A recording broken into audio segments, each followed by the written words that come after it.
ফেব্রুয়ারিতেই national নির্বাচন হবে। ওনার নেতৃত্বেই বাংলাদেশ জাতীয়তাবাদী দল নির্বাচনে পার্টিসিপেট করবে। He will be leading the BNP into the next national election. প্রবাসীদের দাবি দাওয়া নিয়ে তো মাননীয় প্রধান উপদেষ্টা ইউএন জেনারেল অ্যাসেম্বলিতেও তো বলেছেন, ওনার স্পিচের মধ্যে প্রাধান্য পাইছে। আমাদের দিক থেকেও বাংলাদেশ জাতীয় দল, বাংলাদেশ ন্যাশনালিস্ট পার্টি, বাংলাদেশের প্রধান বিরোধী দল নেশনস অপোজিশন পার্টি হিসাবেও আমরাও তাদের দাবি দেওয়া সমর্থন করছি যাতে এটা কার্যকরী হয়।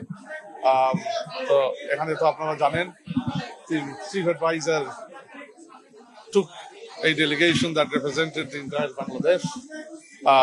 There was a representation across political parties.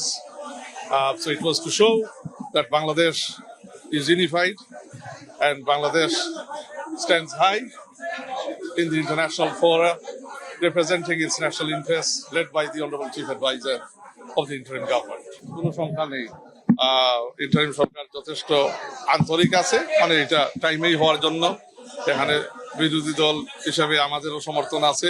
তো ইনশাআল্লাহ টাইমেই হবে, ফেব্রুয়ারিতেই হবে নির্বাচন। ফেব্রুয়ারিতেই ন্যাশনাল নির্বাচন হবে। দিনক্ষণ তো উনি যখন আসবেন উনি জানাবেন, তখন দলও জানাবে আপনাদেরকে। ডেট যখন ফিক্স হবে তখন আপনারা জানতে পারবেন।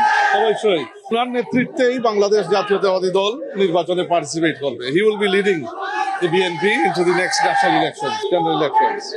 So উনার আশা তো স্বাভাবিক, উনি আসবে, আর উনি যখন আসবে তখন দল থেকে জানানো হবে দিনটা। তখন it was a successful trip। আর দিনমান আমার এইটাতে বললেন ওইটা দেশের প্রতি নষ্ট করে না, ওইটা টেররিস্ট, আওয়ামী টেররিস্টদেরকে আবার স্পষ্টভাবে তুলে ধরে যে এদেরকে কিসের জন্য সাময়িক এদের কার্যক্রম বাংলাদেশে সাসপেন্ড করা হয়েছে, নিষিদ্ধ করা হচ্ছে।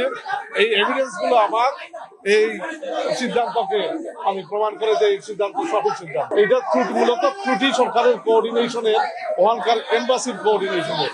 তো আমরা ওইটা অ্যাড্রেস করছি। There will be action. Foreign advisor has confirmed there will be action.